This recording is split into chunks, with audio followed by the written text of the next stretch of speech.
you know, him either. So it's not a question of alignment. I'm aligned with the world. I want to get the thing set. I'm aligned with Europe. I want to see if we can get this thing done.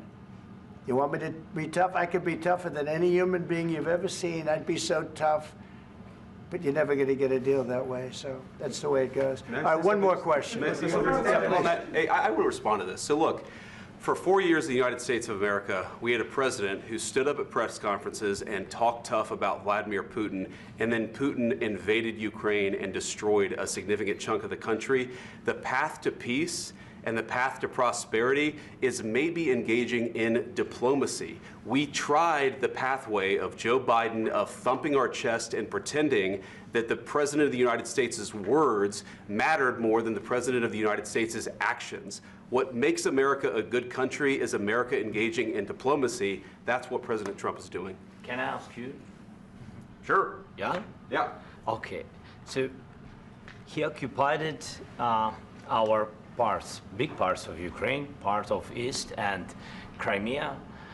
So he occupied it on 2014. So during a lot of years, so I'm not speaking about just Biden, but those time was Obama, then President Obama, then President Trump, then President Biden, now the President Trump, and God bless, now President Trump will stop him. But during 2014, nobody stopped him. He just occupied and took. He killed people. You know what the contact 2015. 2014 2014. and 2014. 2014. Yeah. So I was not here. Yeah, but that's exactly right. Yes, but during 2014 till 2022, yeah, the situation the same. The people have been dying on the contact line. Nobody stopped him. You know that we had conversations with him, a lot of conversation, my bilateral conversation, and we signed with him, me, like a new president. In 2019, I signed with him the deal. I signed with him, Macron and Merkel, we signed ceasefire. Ceasefire. All of them told me that he will never go. We signed with him with gas contract. Yes, but after that, he broken this ceasefire. He killed our people and he didn't exchange prisoners. We signed the exchange of prisoners, but he didn't do it. What kind of diplomacy, JD, you are speaking about? What do you mean? I'm talking about the kind of diplomacy that's going to end the destruction of your country. Yes, but if you Mr. President, with respect, I think it's disrespectful for you to come into the Oval Office and try to litigate this in front of the American media. Right now, you guys are going around and forcing conscripts to the front lines because you have manpower problems. You should be thanking the President for trying to bring an end to this conflict. Have you ever been to Ukraine that you say what problems we have? I have been to. Come once. I've actually watched and seen the stories, and I know what happens is you bring them on a propaganda tour, Mr. President. Do you disagree that you've had problems bringing people into your military? And do you think that it's respectful to come to the Oval Office of the United States of America and attack the administration that is trying to prevent the destruction of your country? A lot of questions. Let's start from the beginning. Sure. First of all, during the war, everybody has problems, even you, but you have nice ocean and don't feel now, but you will feel it in the future. God bless. You don't know that. God bless. God bless. You will not have a war. Don't tell us what we're going to feel. We're trying to solve a problem. Don't tell us what we're going to feel. I'm not telling you. Because you're in no position to dictate that. That's Remember exactly this. You're in no position to dictate what we're going to feel. We're going to feel very good. You will feel influence. We're going to feel very good and very strong. You will feel influence. You're right now not in a very good position. You've allowed yourself to be in a very bad position, and he happens to be right about it. From the very beginning of the war. You're not in a good position. You don't have the cards right now. With us, you start having cards. I'm not playing cards. Right now, you don't. You're playing cards. Mr. President. You're playing cards. Serious. You're gambling with the lives of millions of people. You're gambling with World War III. You're gambling with World War III. And what you're doing is very disrespectful to the country, this country. That's back to you. Far more than a lot of people said they should have. Have you said thank you once? this A lot entire of meeting? times. No, in this Even entire meeting, have today. you said thank Even you? today. You went to Pennsylvania and campaigned for the opposition in October. Offer some words of appreciation for the United States of are you America speaking about? and the president who's trying to save your country.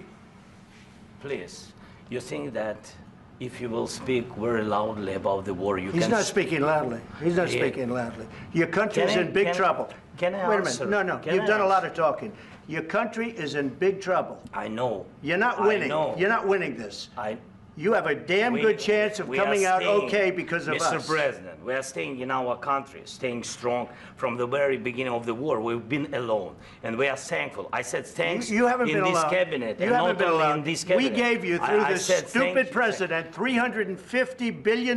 You voted We gave for you your military president. equipment, You and you voted men for are your brave, president. but they had to use our military. Yes. What about if, we are if speaking? you didn't have You our invited military me- equipment, you invited if me you to didn't speak. have our military equipment, this war would have been over in 2 weeks. In 3 okay? days, I heard it from Putin. In 3 days, this is something Maybe new. less. In 2 weeks, of course, yes. It's going to be a very hard thing to do business like this. I Again, tell you you. just say thank you. I said a lot of except times that thank there, you except to that, American people. except that there are disagreements, and let's go litigate those disagreements rather than trying to fight it out in the American media when you're wrong. We know that you're wrong. But you see, I think it's good for the American people to see what's going on I over understand, there. sir. I think it's I very understand. important. That's why I kept this going so long. You have to be thankful. You I'm- don't have the I'm cards. thankful. You're buried there. Your people are dying. tell you You're again, running low I on know. soldiers. Don't- Listen, don't, please, you're running Mr. low on President. soldiers. It would be a damn good thing. Mr. And then President. then you tell us, I don't want a ceasefire. I don't want a ceasefire. I want to go and I want this. Look, if you could get a ceasefire right now, I tell you, you take it so the bullets stop flying and your men stop getting killed. Of course, we want to stop the war. But you're saying you don't want a ceasefire. But I said to you, I want a ceasefire. with guarantees. Because you'll get a ceasefire faster than an agreement. Ask our people about ceasefire, what they think. That wasn't doesn't with matter me. for you what- that what wasn't this with me. means. It That was wasn't with with you. a guy named Biden, who was not a smart person. But this That is was your, with, this that was is with your Obama. president. It was your president. Excuse me. That was with Obama, who gave you sheets, and I gave you javelins. Yes. I gave you the javelins to take out all those tanks. Obama gave you sheets. In fact, the statement is Obama gave sheets and Trump gave javelins. You got to be more thankful, because let me tell you, you don't have the cards. With us, you have the cards. But without us, you don't have any cards. One more question to Mr. Vice President. I'm sorry, here. It's going to be a tough deal to make, Um, because the attitudes have to change. what if Russia breaks ceasefire? What if Russia breaks peace talks? What do you do then? I understand that it's a heated conversation right now. What are you but saying? what if She's asking, what if Russia Putin breaks the breaks ceasefire? for the- What if anything? What if a bomb drops on your head right now? But they have Okay? broken What if they ceasefire broke it? many I don't know. They broke it with Biden because Biden, they didn't respect him. They didn't respect Obama. They respect me. But all- Let me tell you, Putin went through a hell of a lot with me. He went through a phony witch hunt where they used him and Russia. Russia. You ever hear of that deal? That was a phony Hunter Biden, Joe Biden scam. Hillary Clinton, Shifty Adam Schiff. It was a Democrat scam. And he had to go through that. And he did go through it. We didn't end up in a war. And he went through it. He was accused of all that stuff. He had nothing to do with it. It came out of Hunter Biden's bathroom. It came out of Hunter Biden's bedroom. It was disgusting. And then they said, oh, the laptop from hell was made by Russia, the 51 agents. The whole thing was a scam. And he had to put up with that. He was being accused of all that stuff. All I can say is this. He might have broken deals with Obama and Bush, and he might have broken them with Biden. He did, maybe. Maybe he didn't. I don't know what happened. But he didn't break them with me. He wants to make a deal. I don't know if you can make a deal. The problem is, I've empowered you to be a tough guy. And I don't think you'd be a tough guy without the United States. And your people are very brave. But you're either going to make a deal or we're out. And if we're out, you'll fight it out. I don't think it's going to be pretty, but you'll fight it out. But you don't have the